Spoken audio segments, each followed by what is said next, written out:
Hello everyone.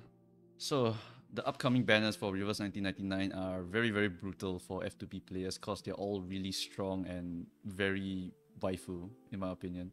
We got Voyager, plays the violin, very cool character, provides a lot of mitigation, a lot of counter attack damage, as well as being a very powerful support for controlling enemies' ultimates and fits very well into any star team in general. And then her banner also comes with two very good characters. We got a very strong Dispeller, very good control focus character, very similar to Voyager in that he can basically make enemies just not ult, also not able to cast buffs, also not able to cast heals. Basically very strong control character, but exchanges that for damage.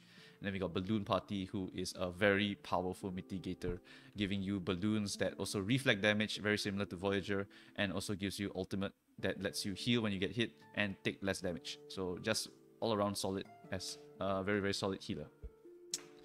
Then we got Toothfairy's banner. Toothfairy is one of a kind. She is one of the only 3 characters that can purify. Pretty much if you were to search for purify, you only get 3 characters. John Titor being a 3-star, 6 as a DPS support who can't really heal, and then Toothfairy, the only healer of the 3 who can actually purify, as well as provide a bunch of other stuff. She has so much in her kit, it's crazy.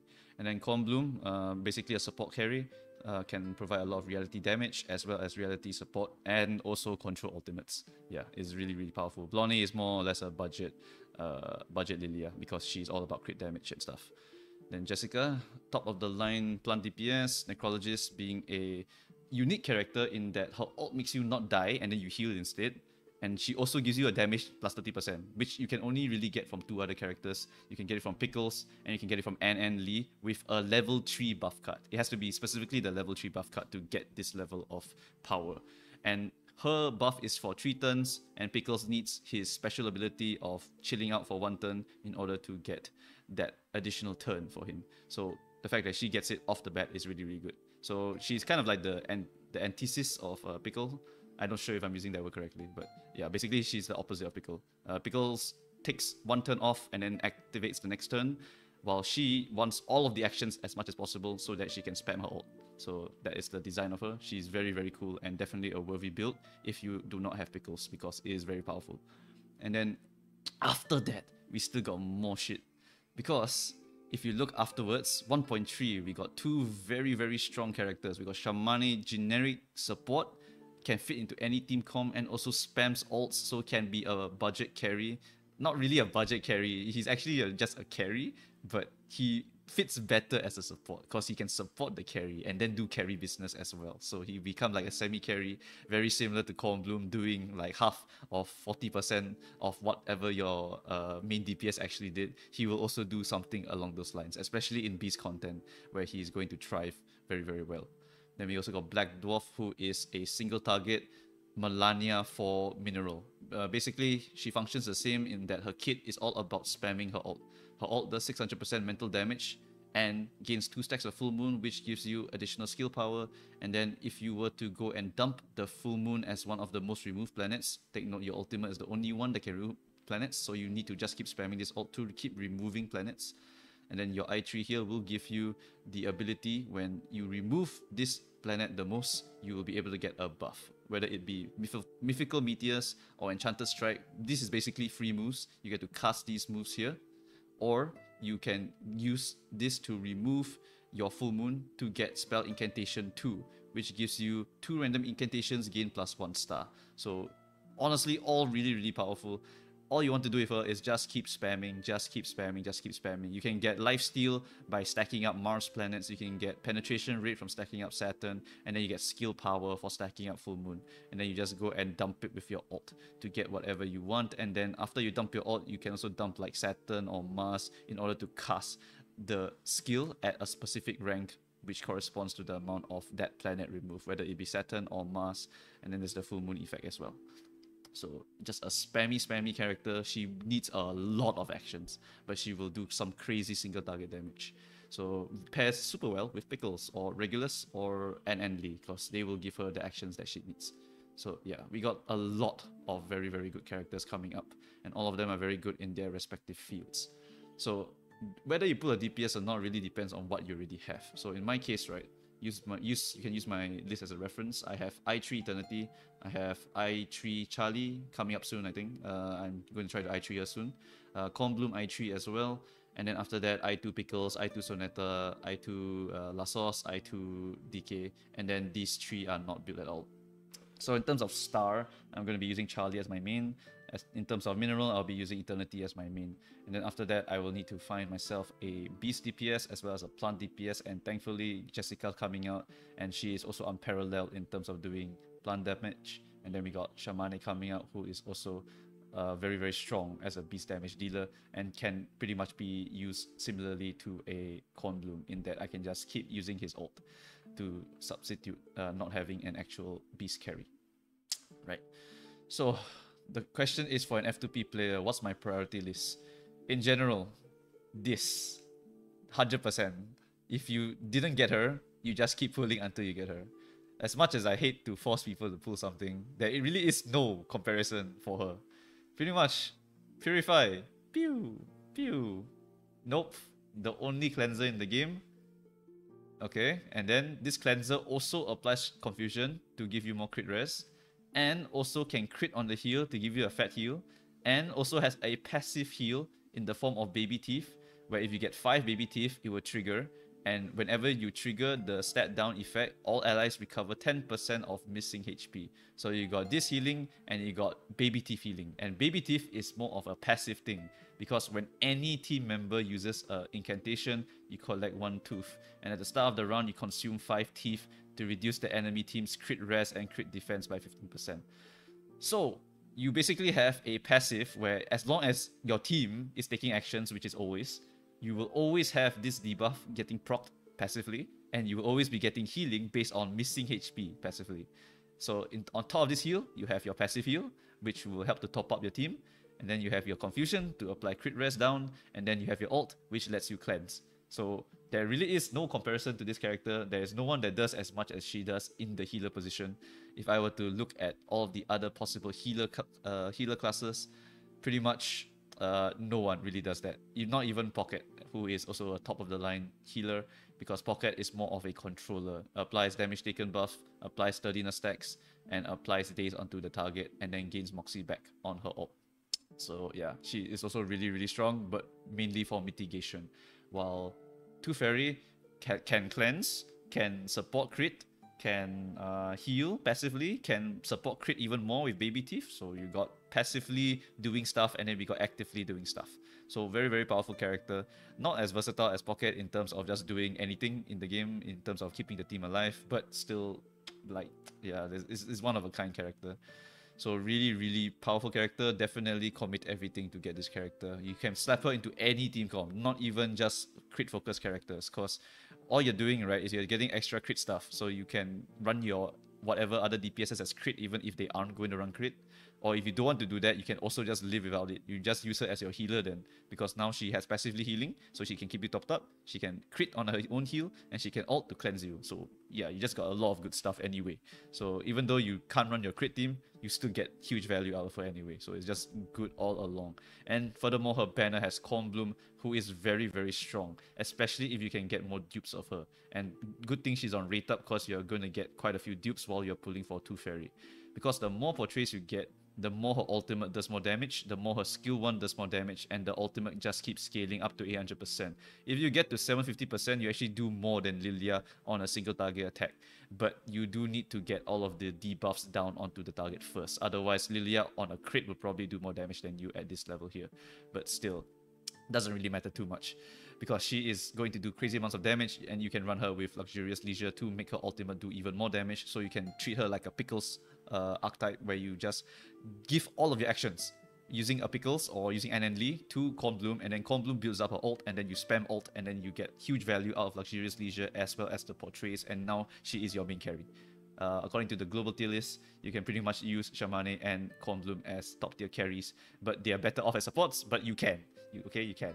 So yeah, this is a very, very value banner to go and pull for. While for Voyager, the fact that she is not limited, right, means that you can get spooked if you lose the 50-50 on Toothfairy. And you can also lose on Jessica later on. You can also lose on Shamane later on. You can also lose on Baby Blue. Sorry, not Baby Blue.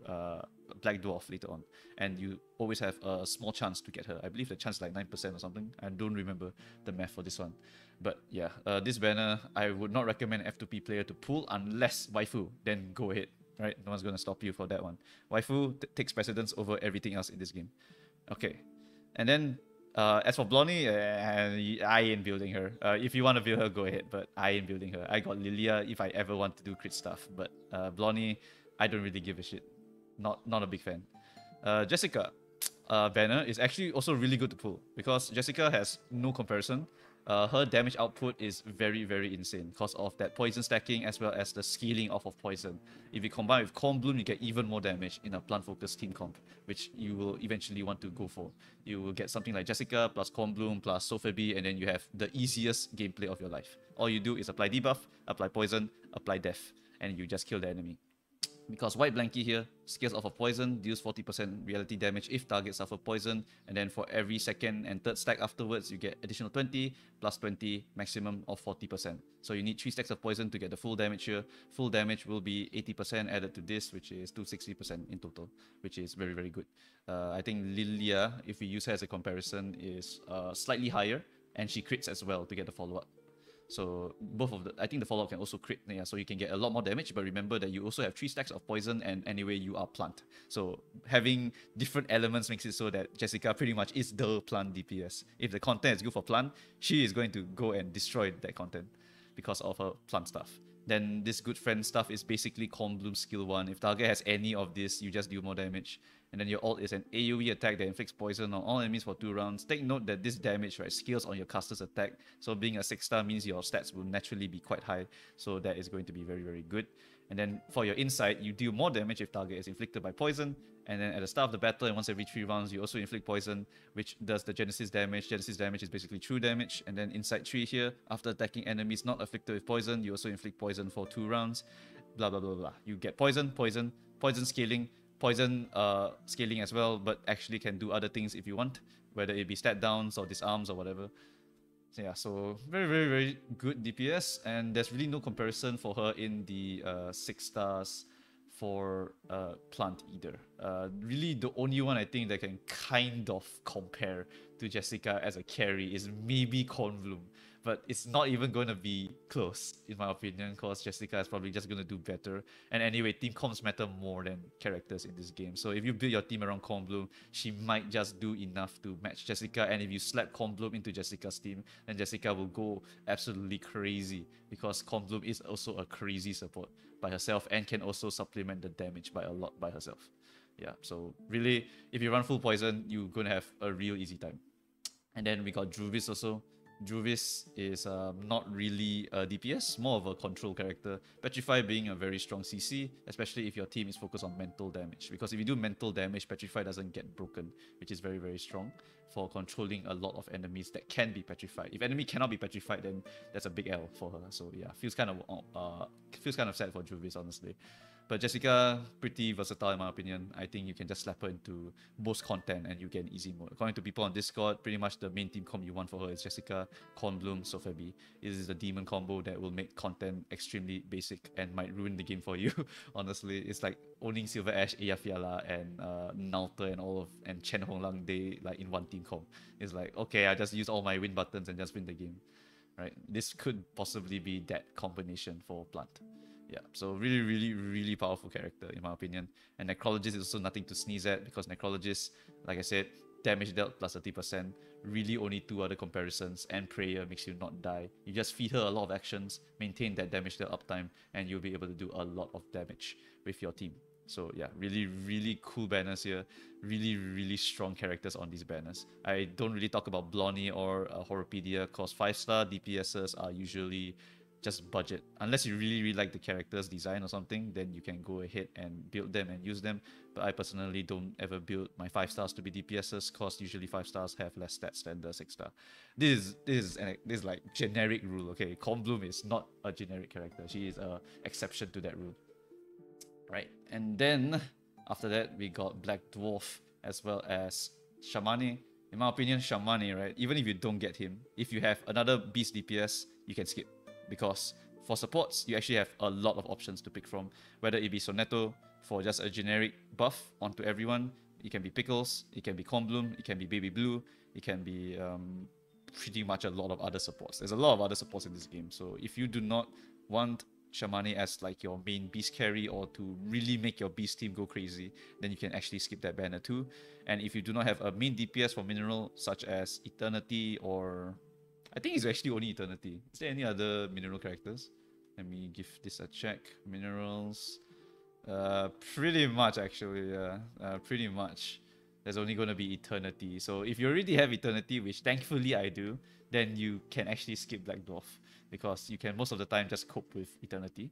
If the content happens to be more single target focused, then it will be a bit harder, but it should be fine anyway. You should be able to clear most things with any team comp, as long as you know what you're doing. And then for Black Dwarf, yeah, really a very strong mental damage single target dealer. So if you want, you can go and pull for her. Or if you like the design, then waifu, yeah, go and get her too. That works. Right, so I think I've spoken all I needed to say. Pretty much, Toothfairy, a god among all the healers. Pocket is possibly the only other one I would consider on her level even. But at the same time, they both do drastically different things, so you cannot compare them. She just does so much stuff that I think everyone needs to get one. As much as I hate forcing people to get stuff, Toothfairy kind of is a feels like a forced character. I kind of want and need her, right? And then at least the good news is that her banner comes with one of the best reality supports, as well as a copium carry in case you will not have enough resources to go pull for Jessica. And then you can get Necrologist, who also can substitute for your Pickles in case you wanted to go for that fat 30% damage buff, as well as that prayer buff to make sure your team doesn't die. Voyager, probably not worth pulling for F2P, but once again, waifu over everything else. So go ahead if you need your waifu. And then Shamane, for beast stuff, whether you want to use it to support your beast team or whether you want to use it as carry, you can go ahead and pull. Otherwise, you can usually skip if you want to use another support like Pickles for most of your team comps. And then Black Dwarf is usually probably a must pull if you do not have any Eternity, because having a mineral DPS is quite significant if the enemy is weak to mineral. Right. So I think that is it really. One last section here is about your gem count. So the good news is that Jessica will come near the end of Nightmare at Green Lake, which means that that should be enough time for you to grind up a bunch of these pools here, which is about 14 pools, which should help you to get your Jessica or squeeze out your Jessica. So just take note of this amount here that will be coming in 1.2. And then when Shamane's banner and Black Dwarf's banner come out, I do not know which one's coming first, that's the problem. If we check the banner history, Shamane is supposed to be the one that comes out first, and so far I think they've actually followed their release schedule, Melania and the Pickles, right? Okay, so that means if they follow it, then Shamane should be first. Unfortunately, I want Shamane first, so the gap between Jessica and Shamane is kind of ass for me. But for those who want Black Dwarf, the gap is much more tolerable. And the other good news is kind of that Centurion will also be available, and she's also a very top tier beast dealer. So even if I don't pass this check, I can at least try for the Centurion check, and that is also gonna be an interesting one. Although Centurion is one of the spookable characters, so I also don't really feel like pulling for that because I might get spooked by her one day. So yeah, that is where I'm at right now with my F2Ping. If I made any mistakes with my analysis or anything, feel free to just let me know in the comment section. I'm not exactly doing this like full-time or anything. I just kind of look at it and just eyeball it. I play it like I would Arc Knights really, because Arc Knights is very similar to this game. You have to really pick and choose which characters you want to build and pull. But then once you get to like really late game and you actually have one of every carry, you can pretty much smooth sailing throughout the rest of the game most of the time. Right. So that is it for this video, I think. Leave your comments if you got anything else to say, and I hope this helped you out a little bit with your planning. So yeah, good luck with your pulls, especially since Voyager's dropping in literally 45 minutes according to Prydwen. So good luck if you're going to go for her, and for those saving for Toothfairy, good luck for you too. That is where I'm going to be as well. Alright, thank you all for watching, and goodbye.